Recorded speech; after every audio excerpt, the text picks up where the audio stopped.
While the world watches the Middle East, while Congress debates another foreign aid package, while cable news cycles through the same manufactured outrage, Moscow just executed a move in Venezuela that fundamentally altered the balance of power in the Western Hemisphere, not with missiles, not with invasion, with something far more dangerous, structural leverage. And Washington is pretending it didn't happen. This isn't speculation. This isn't geopolitical theater. This is the moment a superpower positioned itself in America's backyard in a way that cannot be undone by sanctions, rhetoric, or diplomatic pressure. And the scariest part, the mechanisms that allowed this to happen are still running.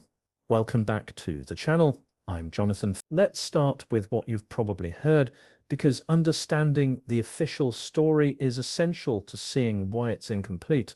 The mainstream analysis goes something like this. Russia has maintained influence in Venezuela for years. Maduro is a Russian client. Venezuela has oil.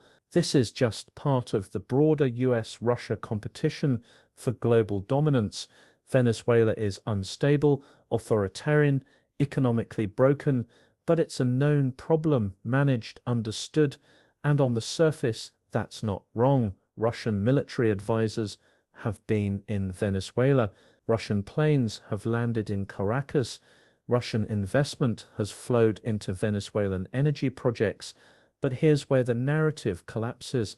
Treating this as a continuation of existing patterns blinds you to what actually just shifted. The assumption embedded in mainstream analysis is that these relationships are transactional.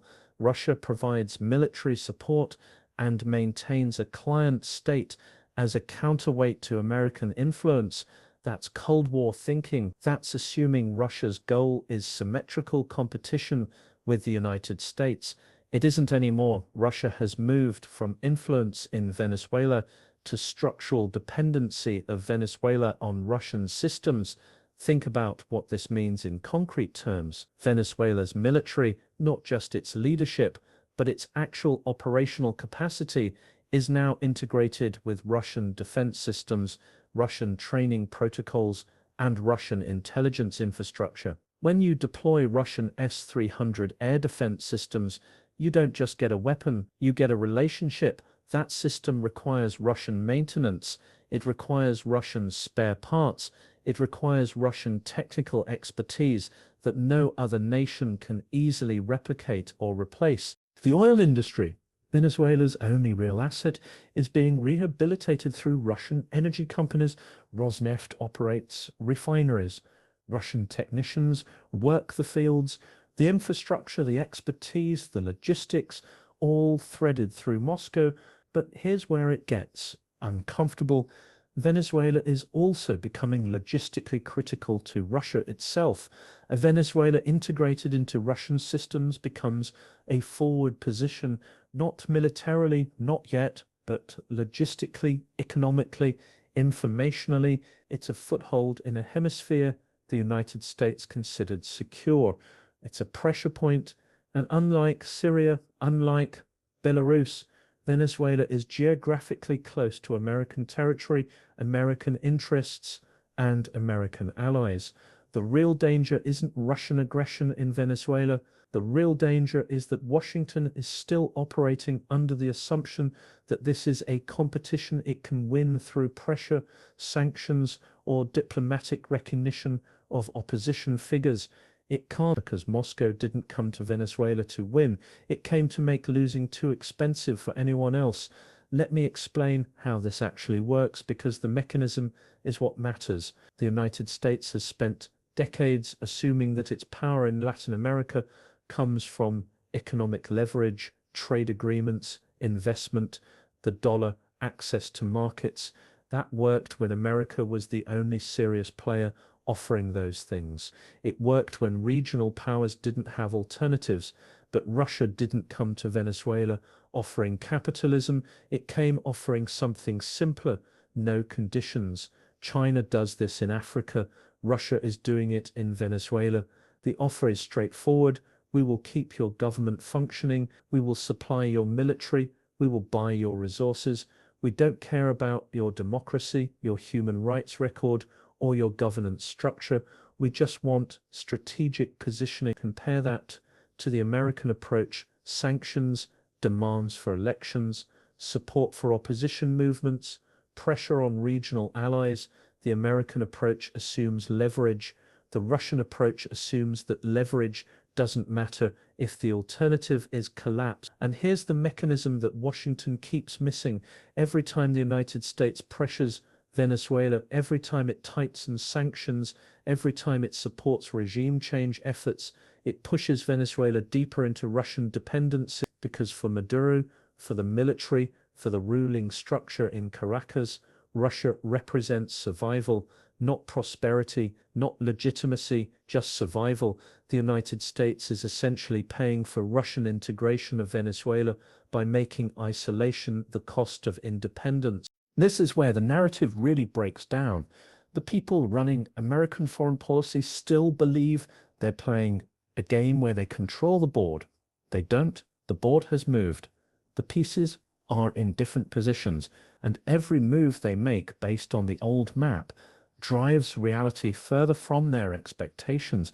So what does a Venezuela structurally integrated into Russian systems actually mean? First, it means the hemisphere's security architecture is no longer what Washington assumes it is. The Monroe Doctrine, the principle that the Western Hemisphere is America's sphere of influence, is no longer operative.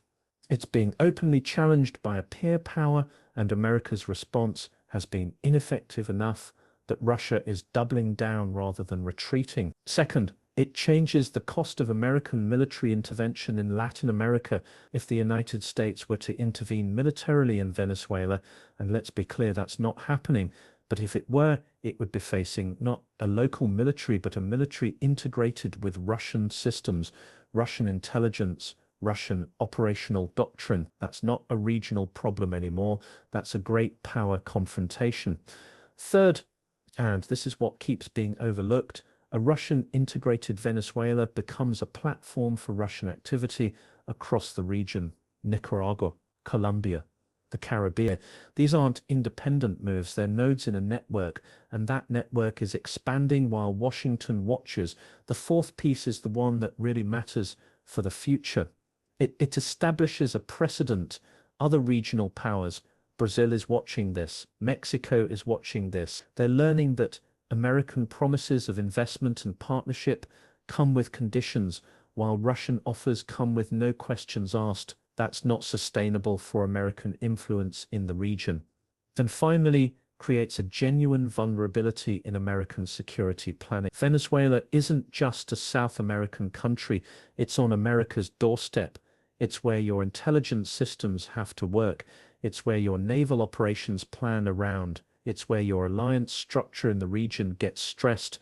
So if nothing changes, what actually happens? In the immediate term, Russia consolidates more military integration, more economic integration. Venezuela becomes more firmly locked into Russian systems, because the longer this goes on, the more expensive it becomes to leave. In the medium term, this becomes a chronic problem for American strategy, not an acute crisis, a chronic constraint.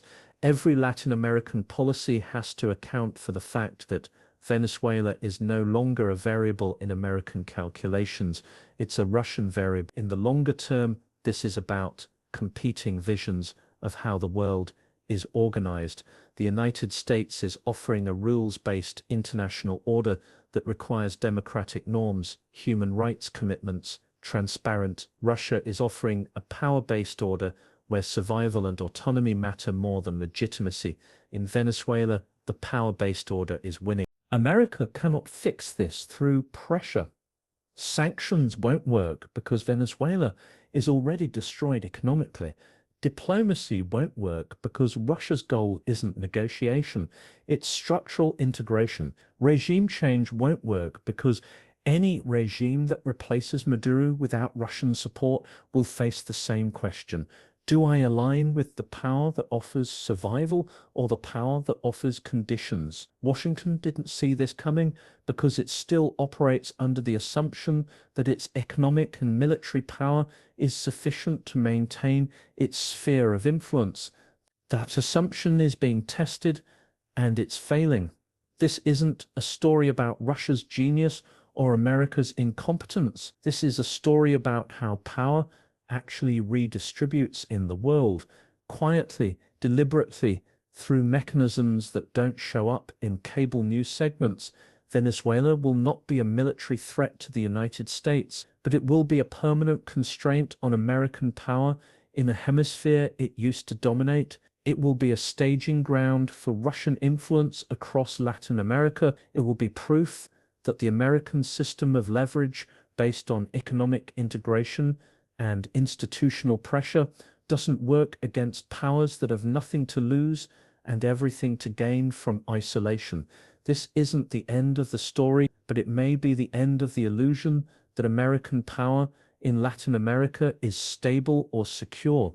The question isn't whether Washington will respond. The question is whether any response at this point can undo what's already been built.